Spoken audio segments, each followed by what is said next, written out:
you, Heavenly Dad. Isn't that strange? The things you fear can turn out to be an incredible blessing. As of course the things you want most can turn out to be quite a burden, can't they? Now I seem to have some sort of contradiction going on here in what I'm saying. That fear is a blessing, and yet fear to be fear must be something you're afraid of. Well, I think so, but I think we bounce from it instantly to what's God doing here? Am I protected by God? You know, what's my faith? I trust. God is my protection. Not simply, oh, I don't fear this. It's going to be a blessing. I'll walk straight into it. No. Not daft, mate. Fear's there for a blessing is to say, don't go that way, Marshall. If I take you that way, that's quite different.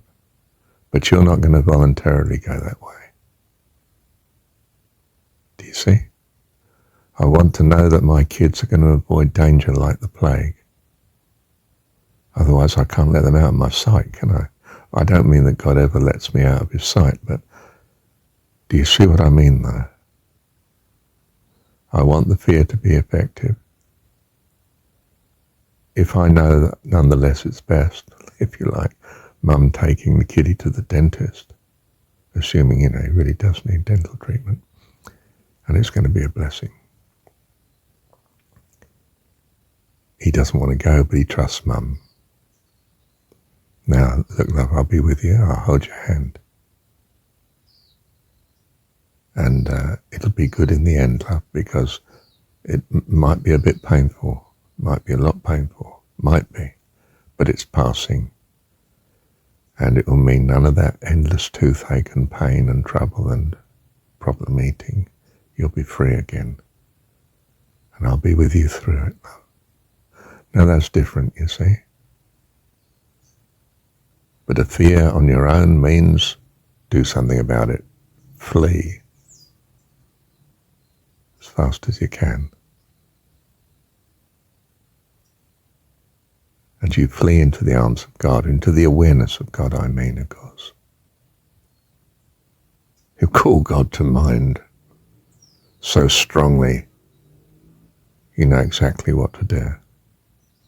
And watch what God is doing. And then you see you're not occupied by the fear now. You've plunged into God's realization and his all power and might and love and care and provision. You'll have nothing else. That's who you are. Child of God. Thank you, Heavenly Dad. Well, I seem to have said that very firmly, don't I? I'm the heavy parent, aren't I? Ah, you're dogmatic then, Marshall. Yes. Yes, I suppose so. But it's with love, isn't it? You see,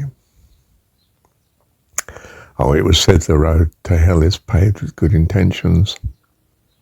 I always felt uncomfortable with that. It's not a biblical saying.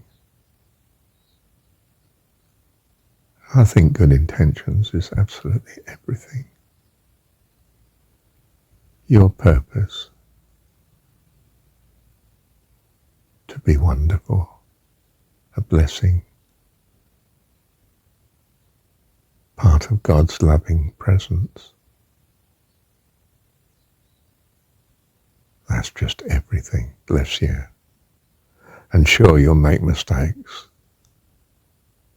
We're children, but he is with us. I will never leave you, nor forsake you, saith the Lord. I wonder where that comes from. Let me check. Well, it's apparently both in Deuteronomy and in Hebrews. Let me see if I can give you the references. Deuteronomy 31:6. Be strong and of good courage, fear not, nor be afraid of them. For the Lord thy God, he it is that doth go with thee. He will not fail thee, nor forsake thee. And Hebrews 13:5. Let your conversation be without covetousness, and be content with such things as ye have. For he hath said, I will never leave thee, nor forsake thee. Well, there you go. Well, the question really is, how can I be such? How can I be assured in difficult circumstances that God is with me? Well, pure habit, pure basic being that comes of your life here, your practice day in, day out, of being aware of God. You know, when I'm faced with a difficulty, I've referred to it before, I was on an accident. I've been on several accident scenes where people have been in great distress and trapped, and we're waiting for an ambulance and so on. And they could die on me, and I'm holding their hand. I'm very aware of God. My mind is riveted on God in the situation. It just comes to you because of who you are. You're a child of God. So of course you run to God in emergencies and difficulties and fears and worries and stresses. And you know, wonderfully, what we might think of as the most secular young men on the battlefield in terrible trouble and danger, they cry out to God, and sometimes, very often, they cry out to Mum. It's built in them, you see. You go back to whatever you feel your source is and appeal to providence. It's built into us, you see. Isn't that just wonderful? Love you, Dad. Thank you, Heavenly Dad. Just pick up on that Hebrews thing. You see, things like covetousness, we're there because we're making provision. You know, we're taking, but there's no need, is there? God is with you. He is your provision. I will never leave you nor forsake you. It's like being with Mum and Dad, you know, you're out, well, you know they can cope. You know, they know what they're doing there. They have the resources to take you out safely and bring you back safely.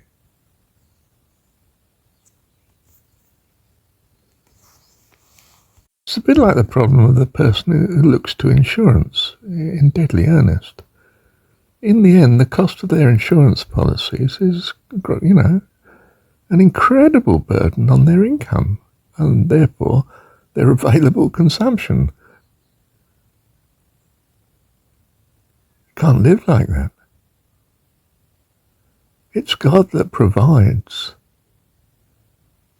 everything. The air you breathe, the time you have, the food you eat, the income you have, the home and the people, the company, and the opportunities.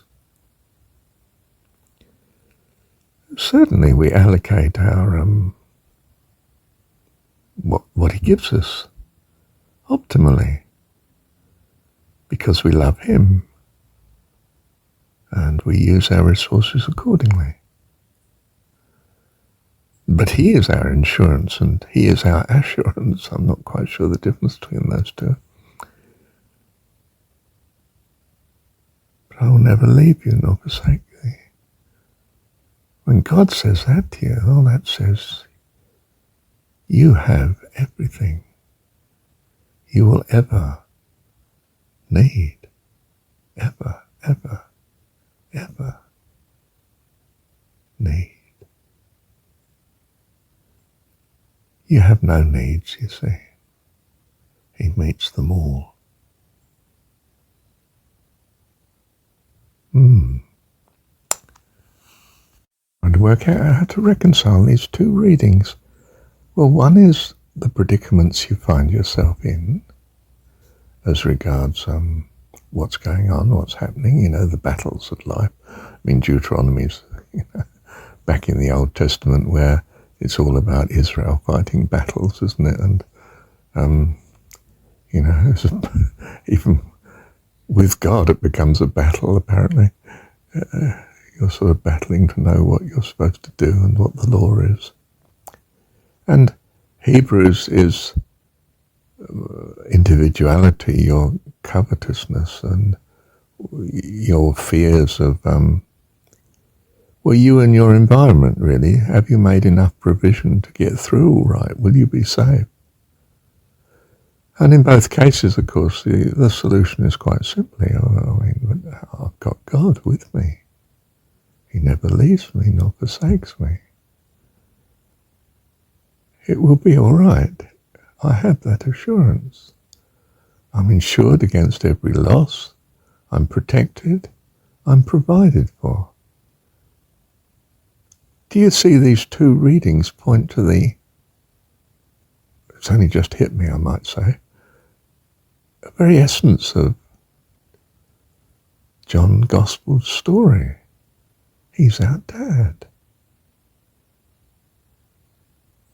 Dads protect, dads provide. And he's a perfect dad.